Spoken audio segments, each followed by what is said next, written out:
Located in Kloof Street, the stores feature screens to cordon off certain areas while still allowing for a social vibe between socially distanced tables. Technology is used to facilitate contactless transactions, and there's a large outdoor setting area for fresh air and summer socializing.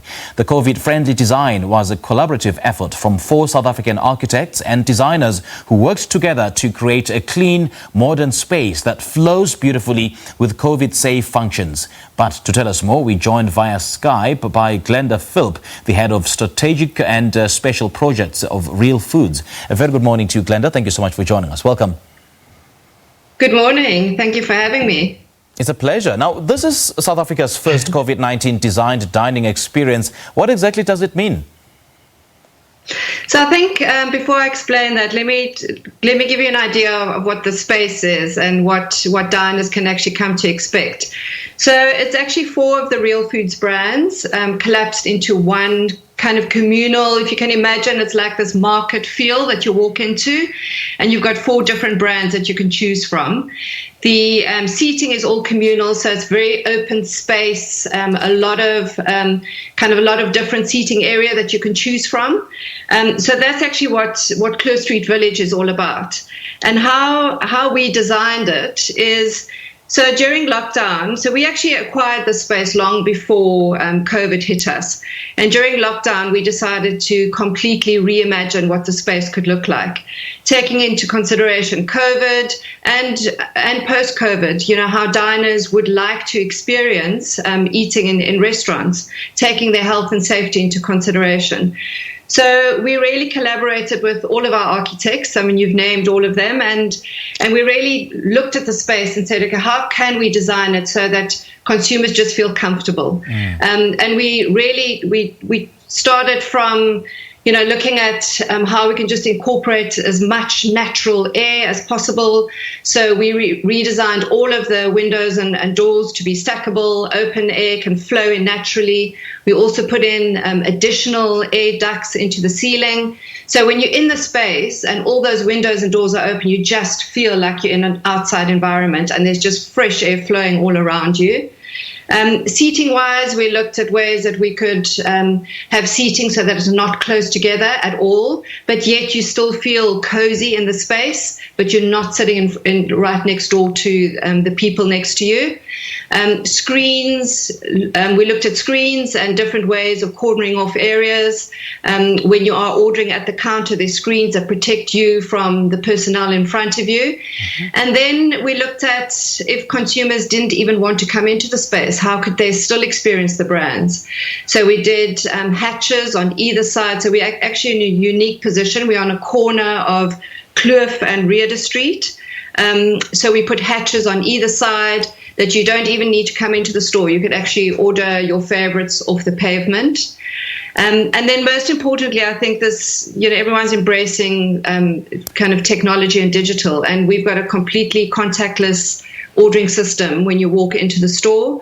You can make use of 2 kiosks to order any brand that you want, pay via kiosk, and then pick up at a kiosk pickup point in the store. Again, eliminating any interaction with staff member if you so wish. Yeah.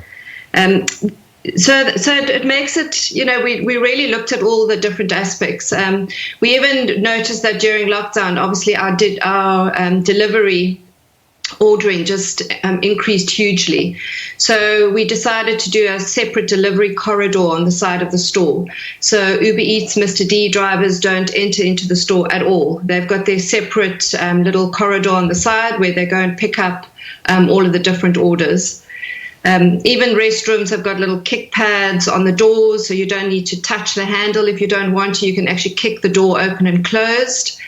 And then our new coffee brand, which is called Coffee, we looked at how we can minimize any contact with kind of milk sachets and bottles. So we've got all of our milk on tap, all of our hot water is on tap. So our baristas, it minimizes the baristas' kind of touch with any of the external environment. Okay, Glenda, how have you managed to ensure that people enjoy their dining experiences while also adhering to all the safety precautions? So I think when you walk into the space, you don't notice a lot of these things. It's only when you sit quietly and look around you that you can see that the space has been considered. Yeah. So, consumers are enjoying the space. It's a lovely, free, spacious, incredible dining experience. So we've been open for a week now, and we've had incredibly positive feedback from customers. Okay, and take us through the technology aspects of this dining experience, such as the apps and as well as the self-ordering kiosks. Yeah, so the self-ordering kiosk was actually a first for us in our environment. So you usually find them in really takeaway kind of fast food spaces. Here, it's giving you a completely contactless ordering system. So we've got, you can pay, you can order via any of the brands on the kiosk. You can even order something from each brand and pay and go and sit down or take away. And once you've been into the store once, you can actually scan a QR code, which is easily available to you. And that actually downloads that kiosk onto your phone. And we call it a Mobi app. So you can, when you come into the store again, you can actually pre-order from your phone and just, again, collect at a separate kiosk collection point. And how has the reception been since you opened your doors with these new features? So it's been incredibly well received, and we've even got quite a few locals coming in now, so faces that we can see every single day, especially in terms of the kiosk and the Mobi apps. That has really been embraced by a younger consumer base who have just embraced it completely. I mean, that's the first thing that you see when you walk into the store, and they just love playing around with it. So we've got incredible feedback. And it's amazing how people notice those little nuances, like those kick pads on the toilet doors. I mean, you kind of forget about it, and then you hear people raving about it, because I don't think you see it a lot in a lot of restaurants at all. So it's been incredible to get people's feedback. And just to see people enjoying the space. I mean, this is what the rest of South Africa needs, and the rest of South African restaurants needs. Any plans of taking it to the other provinces as well? So this is obviously a first for us, having four of our brands in one space. But we also, as you know, Real Foods owns a lot of other restaurants throughout South Africa. So we're looking at bringing in a lot of the Kloof Street Village kind of design requirements that we had here for COVID. We're looking at introducing it to our other restaurants. And if this works as a communal eating space for us, we'll definitely look at rolling it out. I think South Africans Cape Townians already love it, and I think it will be great to get into other cities in South Africa as well. Mm-hmm. Okay. Glenda, great chatting to you. Thank you so much for your time. Thank you.